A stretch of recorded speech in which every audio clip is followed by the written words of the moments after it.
and a next life with more suffering. And it's also very linked to the Buddhist idea of samsara. There is a cycle of rebirth that from what we are actually supposed to liberate ourselves, to be free from. So it adds to the idea of karma and the idea of reincarnation in general, the idea of a liberation of this process. And this is also a key feature to understand some contemporary notions of reincarnation. It was also present among the ancient Greeks, but it was a key feature of the modern conception of reincarnation. Well, then we have some remarkable Greeks that believed in reincarnation, or that preached reincarnation. Most of them philosophers, like Pythagoras and Plato. Pythagoras actually did not believe in reincarnation only for purely philosophical reasons. He also claimed to have had spontaneous memories from past lives, and that was one of the reasons why he believed so strongly in reincarnation. And Pythagoras was the first in humanity, as far as we know, to develop the concept of ascetic cleansing of our soul. So we should make effort throughout this life so that we develop virtue and avoid vices, so that we attain a cleaner state to our souls. Probably linked to the concept of liberation from reincarnation cycle too, pretty much as Buddha, and at the same time.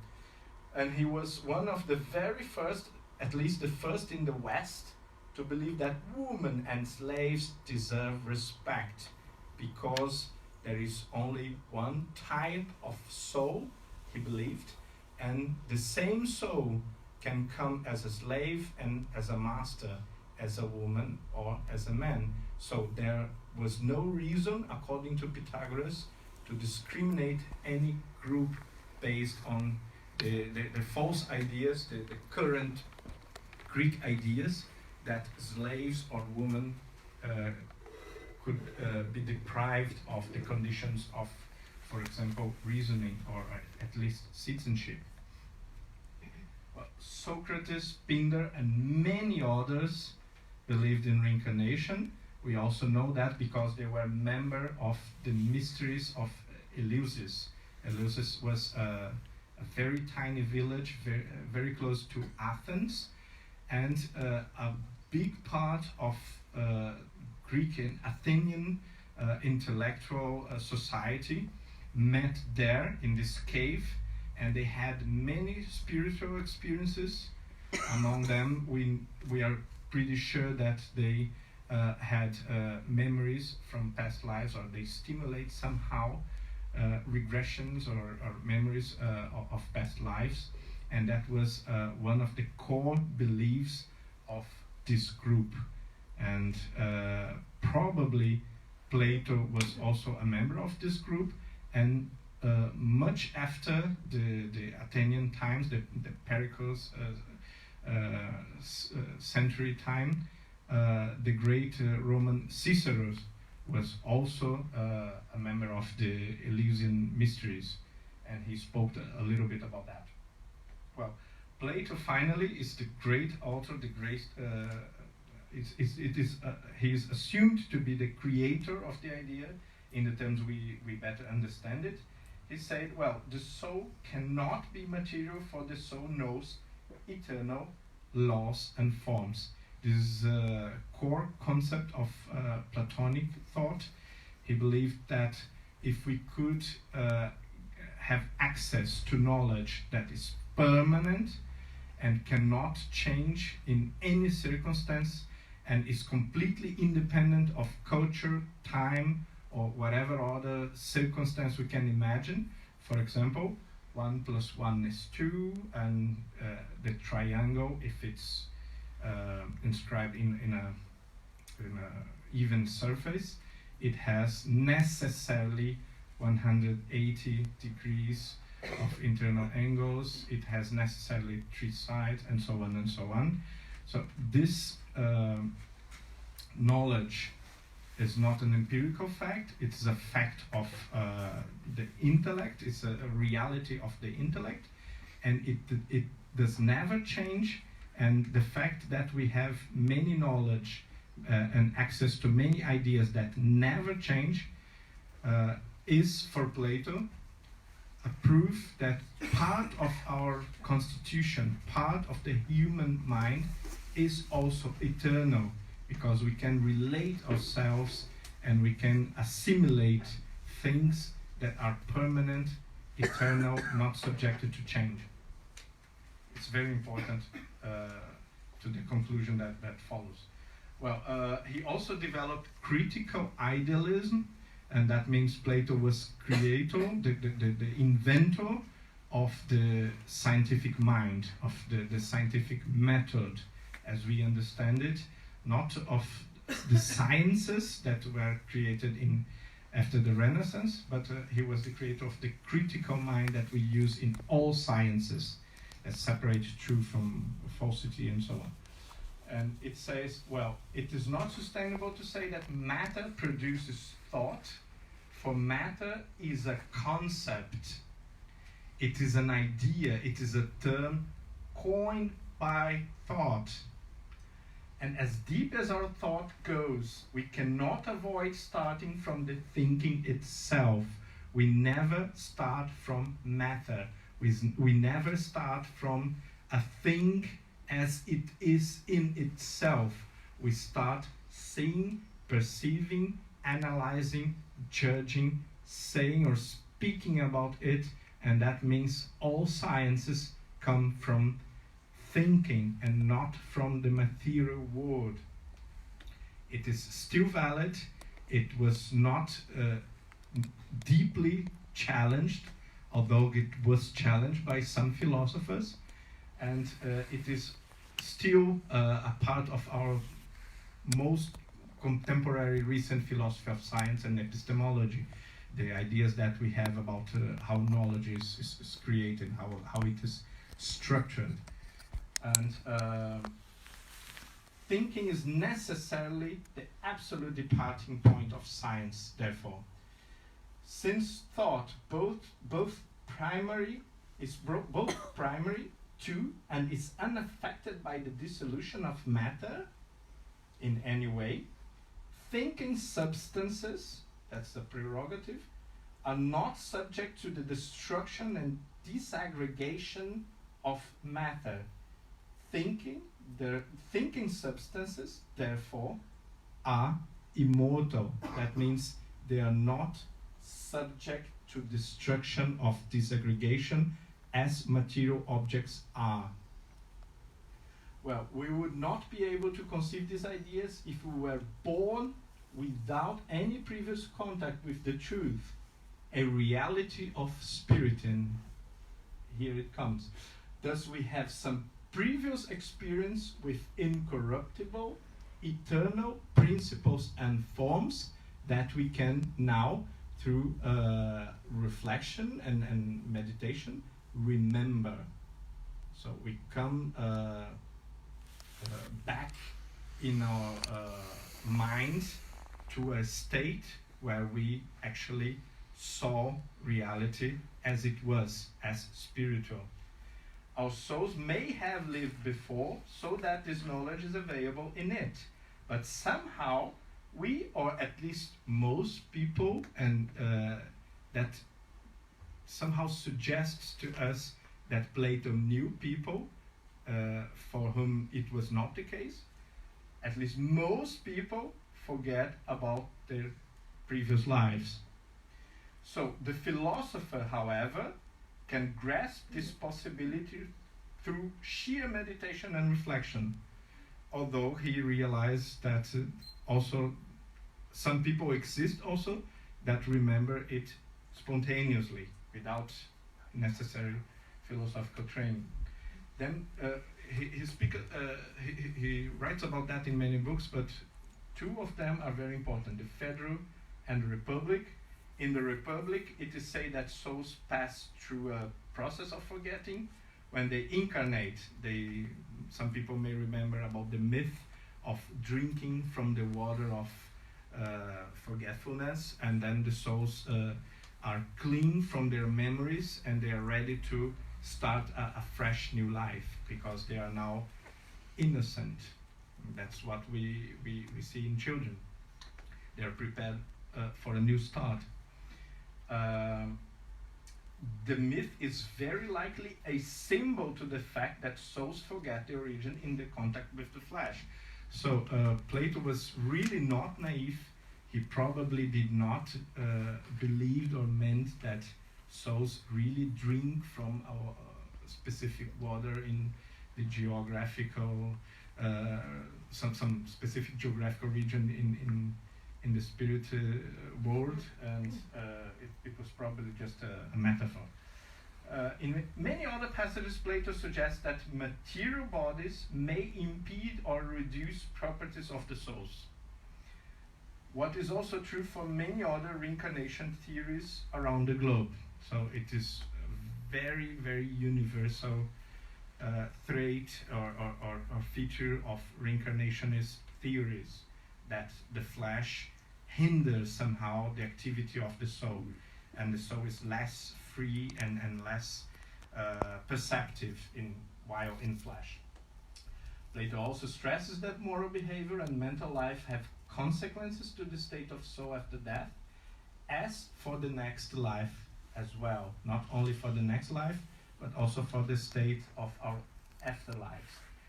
Vicious, violent people are likely to have gloomy afterlives and be affected in the next corporeal life, while saints and wise people, he's probably here thinking about Socrates and similar people, are expected by what?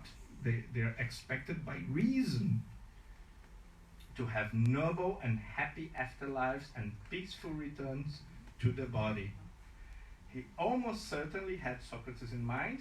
In the Phaedrus, it is said that pure souls, the ones used to reflection and contemplation of beautiful and good deeds, they have wings that can bring them closer to the gods. And that's how the strong, the mature souls have knowledge about the purest realities and the purest truths.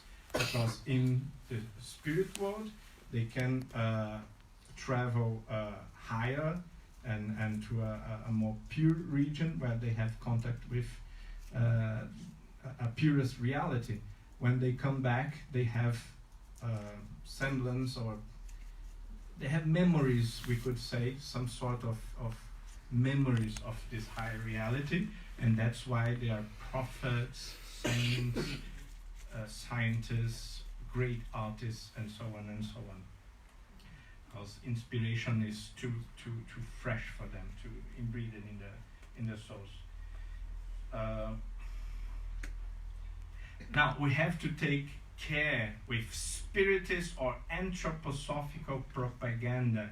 We are saying that reincarnation is quite universal, and it is true, but sometimes spiritists or anthroposophists may be too excited to advocate in favor of reincarnation, and they just put the concept in the mouths and in the texts of people who actually did not believe in reincarnation. We have to take care with that if we want to have a serious account of the facts of the historical development of reincarnationist theories. Origen, for example, is quoted by many as one who believed in reincarnation, and he's quoted because people want to relate reincarnation to Christianity. He was a church father, but it is false that he believed in reincarnation. He actually believed in previous life, previous to the organic life. That means he believed that our souls were created in heaven, and they should come to earth, incarnate through birth, and after that we would have another sort of afterlife, but he did not say, I think in no point, that we could have a new bodily life. So Neoplatonists, on the other hand, did believe in reincarnation. Most of them did believe actually deeply in reincarnation, but it is usually not the very same concept that we are using in contemporary world, in modern times. Sometimes it's very esoterical and it really adds very little to our understanding of the process and to the understanding of the idea too.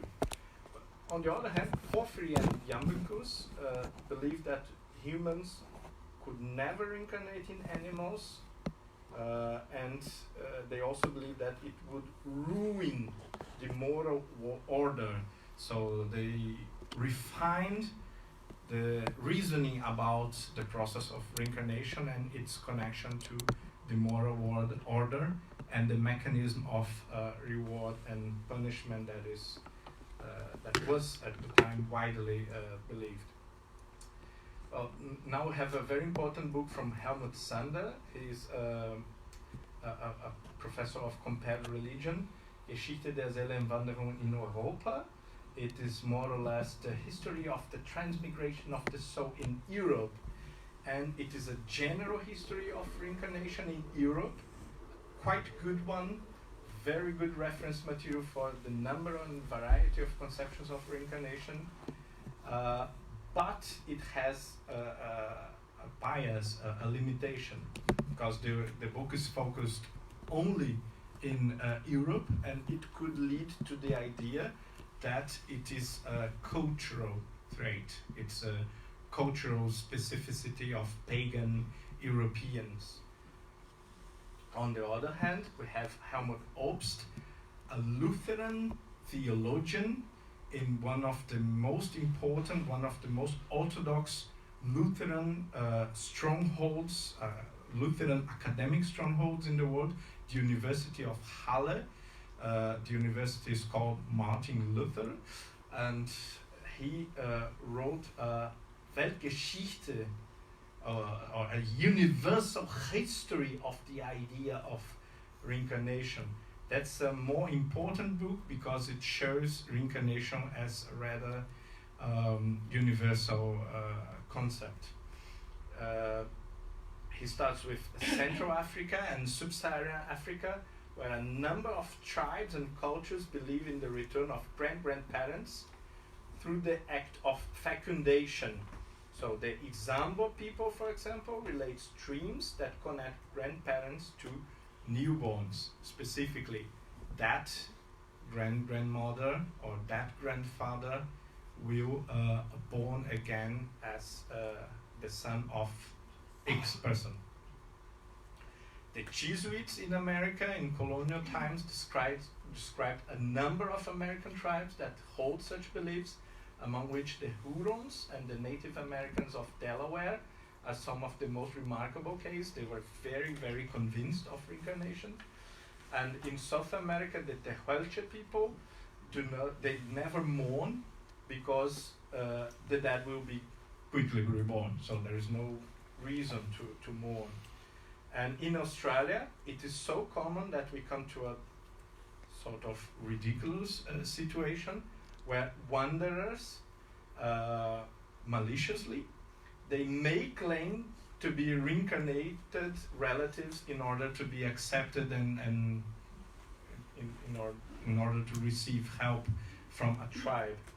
In Central Asia, the Korjak speak many names to newborns, many names of relatives or friends, and when the newborn laughs, they say, wow, it is he, it is she who has returned. In Siberia, shamans are supposed to remember past lives, if they are good ones, and they many times claim to remember past lives. In Nigeria, among the Yoruba people, I guess, when babies die or miscarriage happens, some cultures believe that the spirit may be refusing or having problems to reincarnate.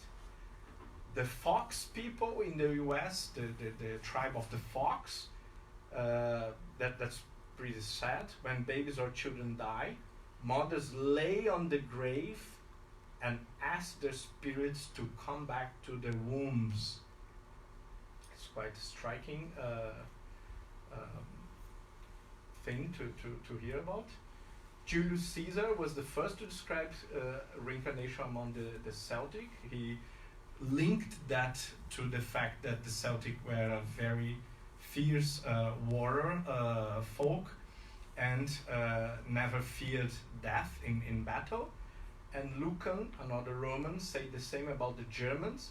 He said, well, the Germans actually throw themselves onto our swords, for they do not fear to lose a life when they will soon receive another. They strongly believe that. And in the Siegfried saga, Hagen blesses the warrior princess Brunhild.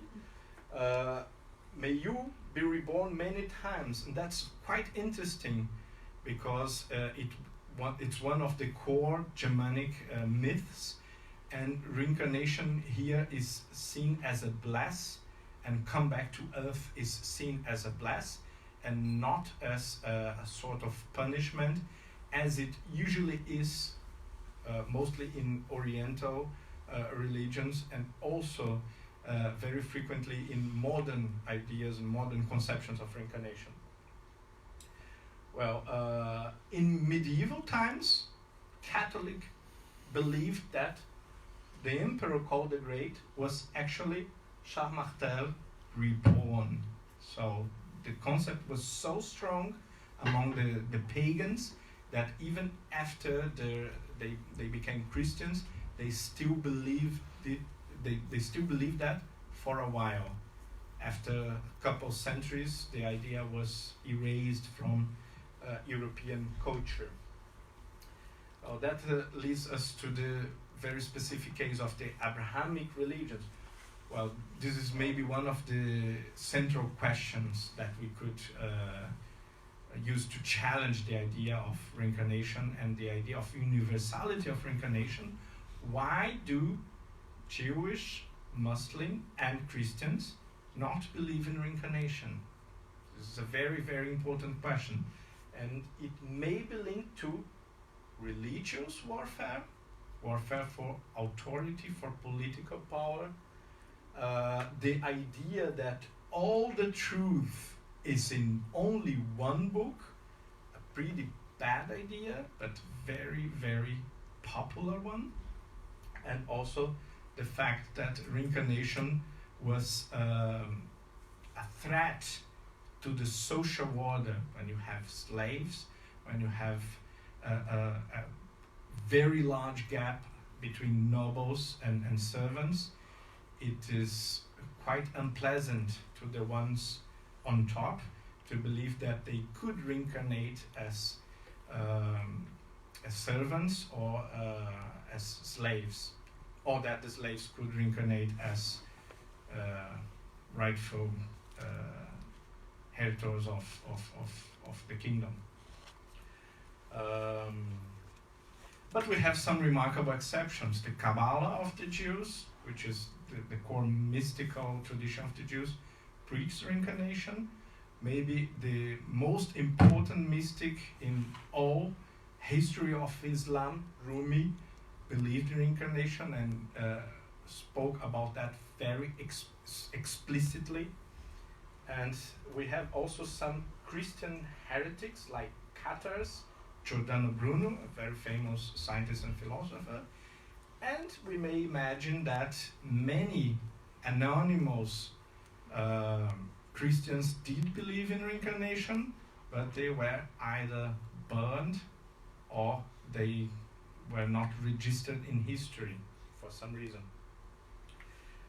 Did Jesus spoke about reincarnation? Well, many people believe that he did. In the conversation with Nicodemus, for example, in the Gospel of John, we see that Nicodemus asks very explicitly, how can someone be born when they are old?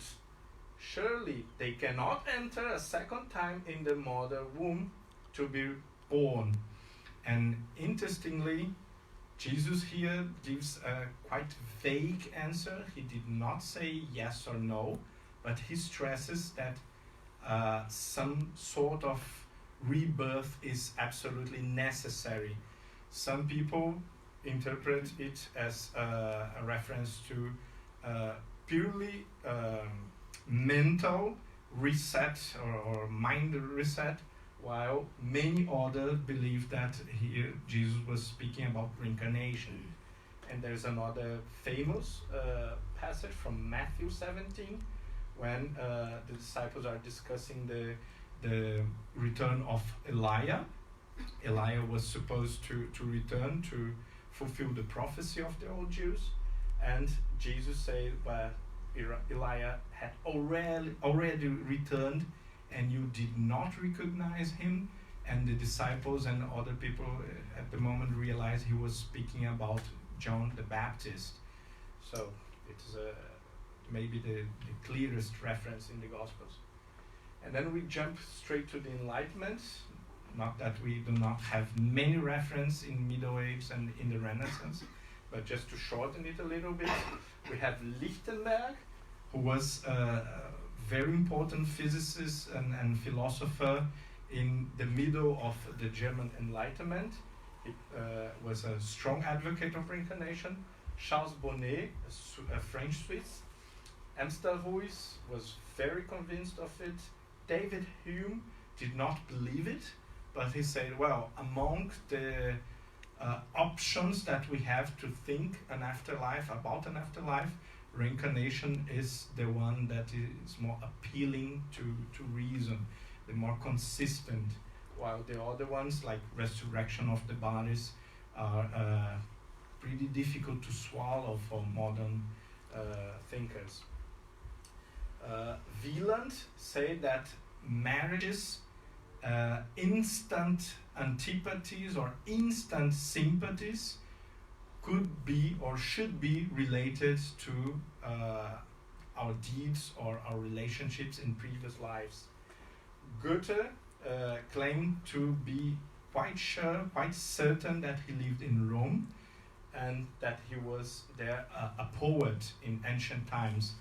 Once he was in Rome, and he also said that he had a vision of himself dressing a Roman costume, and he recognized his name and who he was, and he also saw the ruins of the city reconstituted to the original times of the Roman Empire.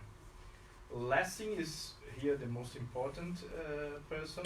He wrote a book called The Education of Human Race, a book that we all should read.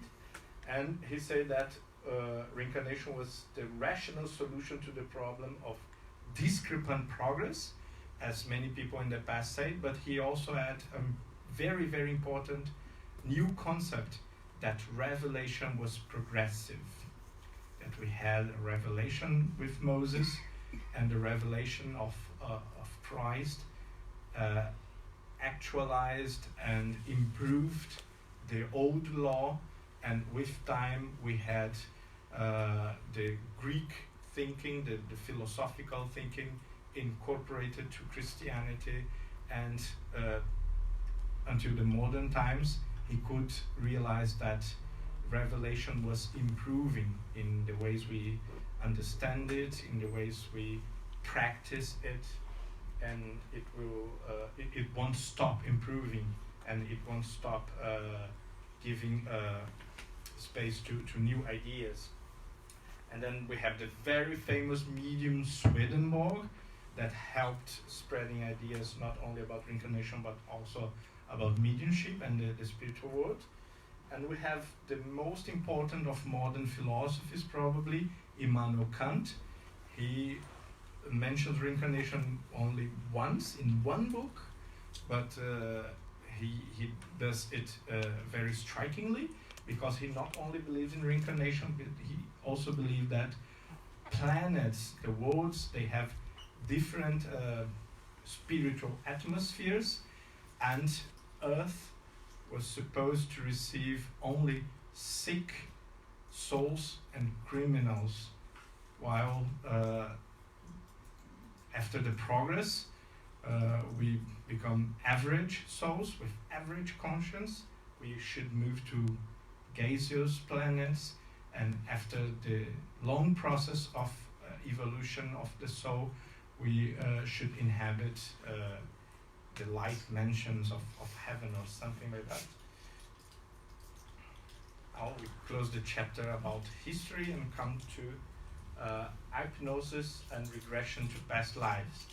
Well, this is a process that is now very popular, but it is very likely that it was also used by the ancient.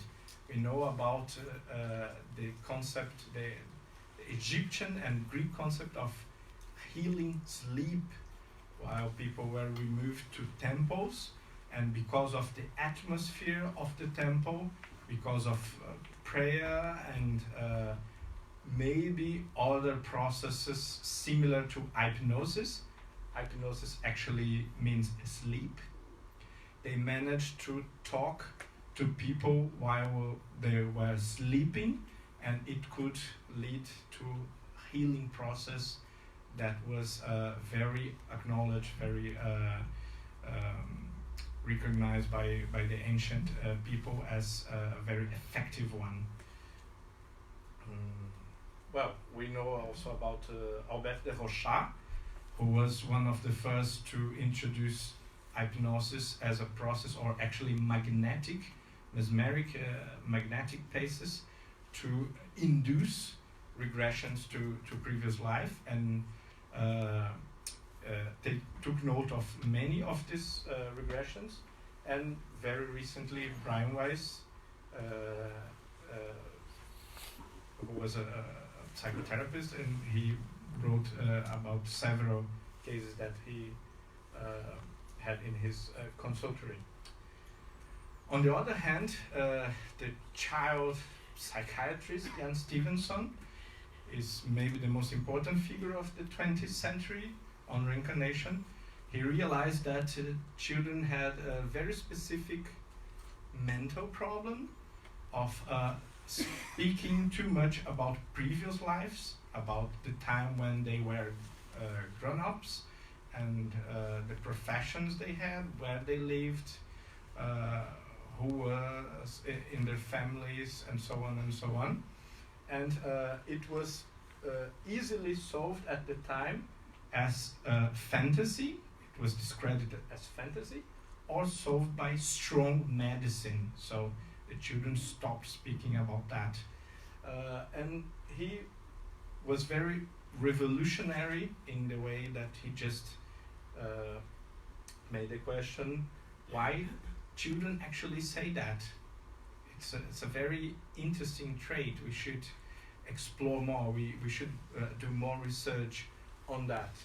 And then he analyzed for almost 50 years a very, very large number of cases, went into the family houses and making a very strong detective or private eye research on the families to try to spot fraud, try to separate bias from actual facts.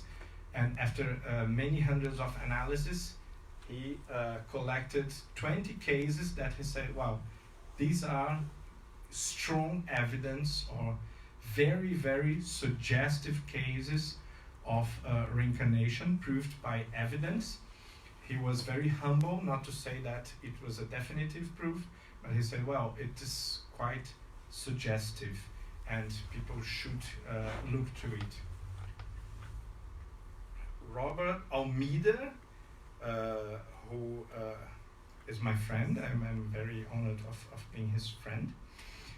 He is an American philosopher, an epistemologian and philosopher of science, specialized in the ways of obtaining knowledge and the ways of scientific research and questioning.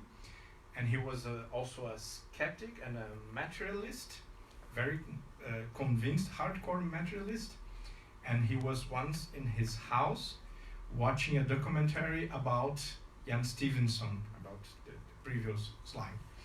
And in this documentary, Stevenson presented his ideas and showed some of his cases. And Robert, in his sofa, said, "Wow, this is pretty striking. Either is this man a fraud and is lying to everyone, and he should be debunked, or this is one of the greatest news and the greatest change in humanity. And why is the Pope not speaking about that? Why are all the universities not speaking about that?" And he said, "Well, I will confront him." And he immediately took his car and drove many hours to Jan Stevenson's house, knocked on the door, and said, "Well, I would like to test you. I think you're probably a fraud, but if you're not, I would really like to know how did you get this data and this evidence." And after some months, he said that for some days he lived in Stevenson's house as a guest and checked his books and his journals. Slightly obsessive, but it's also beautiful to hear about that.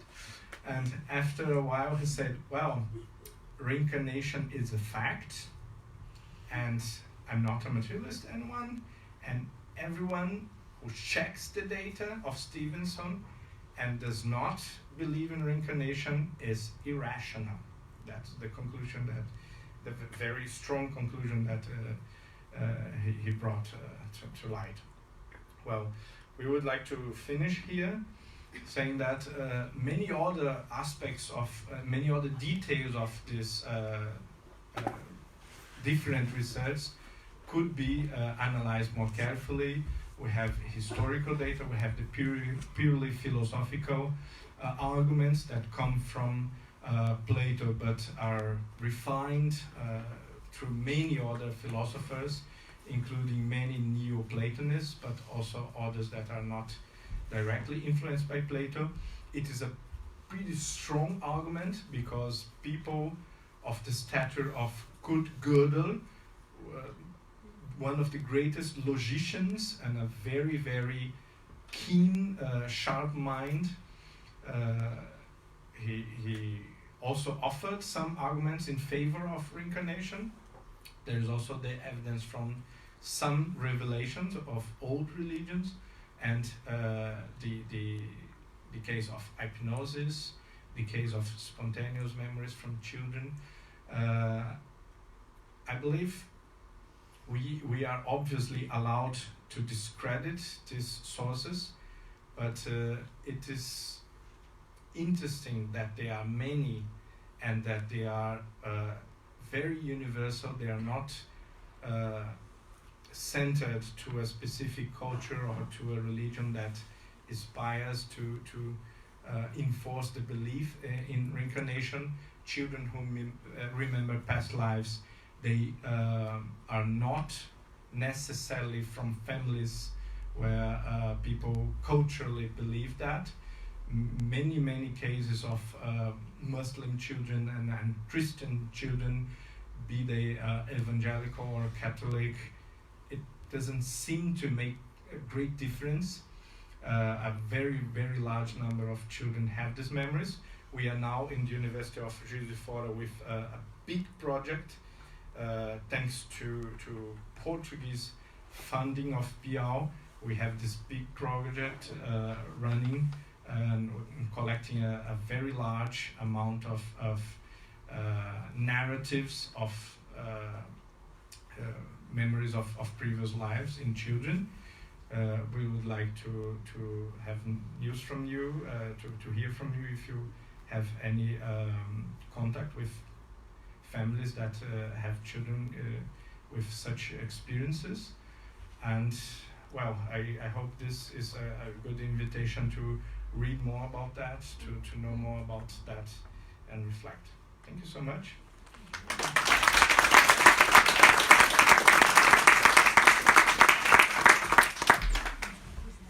Thank you, Dr. Humberto. So I think he got us to think a lot now, didn't he? So for that, we're going to have a break now for 15 minutes. And then Anna will start her talk at 12:30 about ideas about the biology of reincarnation. So I see you all back here at the church at 12:30. Have a nice day.